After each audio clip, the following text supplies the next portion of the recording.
बाप और बेटे की एक प्रेरक कहानी। एक गांव में एक मूर्तिकार रहा करता था। वह काफ़ी खूबसूरत मूर्ति बनाया करता था और इस काम से वे अच्छा कमा भी लेता था। उसे एक बेटा हुआ। उस बच्चे ने बचपन से ही मूर्तियां बनाना शुरू कर दी। उसका बेटा भी बहुत अच्छा मूर्तियां बनाया करता था और बाप अपने बेटे के कामयाबी पर खुश होता था। लेकिन हर बार बाप अपने बेटे के बनाए मूर्तियों पर कोई ना कोई कमियां निकाल दिया करता था। उसका बाप कहता था, बहुत अच्छा मूर्ति बनाया है, लेकिन अगली बार इस कमी को दूर करने की कोशिश करना। बेटा भी कोई शिकायत नहीं करता था। वे अपने बाप की सलाह पर अमल करते हुए मूर्तियों को और भी बेहतर बनाने लगा। इस लगातार सुधार की वजह से बेटी की मूर्तियां बाप से भी अच्छी बनने लगी और एक ऐसा समय आया जब उनके बेटे की मूर्तियों को लोग बहुत पैसा देकर खरीदने लगे, जबकि बाप की मूर्तियां पहले वाली कीमत पर ही बिकने लगी। बाप अब भी उसके बेटे की बनाई मूर्तियों पर कमियां निकालता रहता, लेकिन बेटे को अब यह अच्छा नहीं लगता था। लेकिन फिर भी वे उन कमियों पर सुधार लाता रहता। एक समय ऐसा भी आया जब बेटे की सब्र ने जवाब दे दिया। बाप जब कमियां निकाल रहा था तब बेटा बोला, आप ऐसे मेरे मूर्तियों पर कमियां निकाल रहे हैं जैसे कि आप बहुत बड़े मूर्तिकार हैं।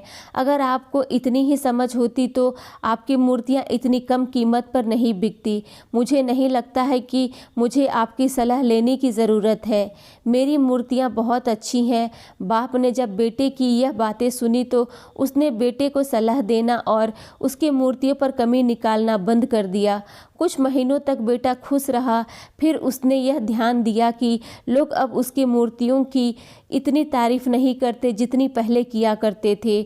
उसके मूर्तियों का दाम बढ़ना भी कम हो गया। शुरू में तो बेटे को कुछ भी समझ नहीं आया, लेकिन फिर वे अपने बाप के पास गया और अपने बाप को समस्या के बारे में बताया।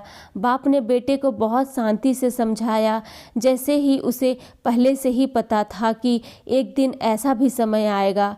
बेटे ने बाप से पूछा, क्या आप जानते थे कि ऐसा होने वाला है? बाप ने कहा, हाँ, क्योंकि आज से कई साल पहले मैं भी इसी हालात से गुजरा था। बेटे ने सवाल किया, तो फिर आपने मुझे समझाया क्यों नहीं? बाप ने जवाब दिया, क्योंकि तुम समझना नहीं चाहते थे।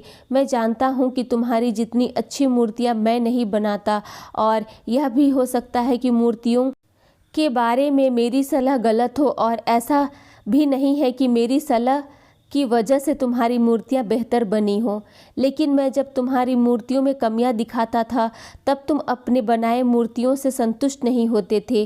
तुम खुद को बेहतर करने की कोशिश करते थे और वही बेहतर होने की कोशिश तुम्हारी कामयाबी का कारण था। लेकिन जिस दिन तुम अपने काम से संतुष्ट हो गए और तुमने जब यह मान लिया कि इसमें अब बेहतर होने की कोई ज़रूरत ही नहीं है, तब तुम्हारी कोशिश भी रुक गई। लोग तुमसे बेहतर की उम्मीद करते हैं और यही कारण है कि अब तुम्हारी मूर्तियों के लिए तुम्हारी तारीफ नहीं होती और ना ही उनके लिए तुम्हें ज़्यादा पैसे मिलते हैं। बेटा थोड़ी देर चुप रहा, फिर उसने सवाल किया, तो अब मुझे क्या करना चाहिए? बाप ने जवाब दिया, असंतुष्ट होना सीख लो। मान लो कि तुम में हमेशा बेहतर होने की गुंजाइश बाकी है। यही बात तुम्हें हमेशा आगे बढ़ने के लिए प्रेरित करेगी, तुम्हें हमेशा बेहतर बनाती रहेगी। धन्यवाद। ये स्टोरी अगर आप लोगों को पसंद आए तो मेरे चैनल को लाइक और सब्सक्राइब करना ना भूलें।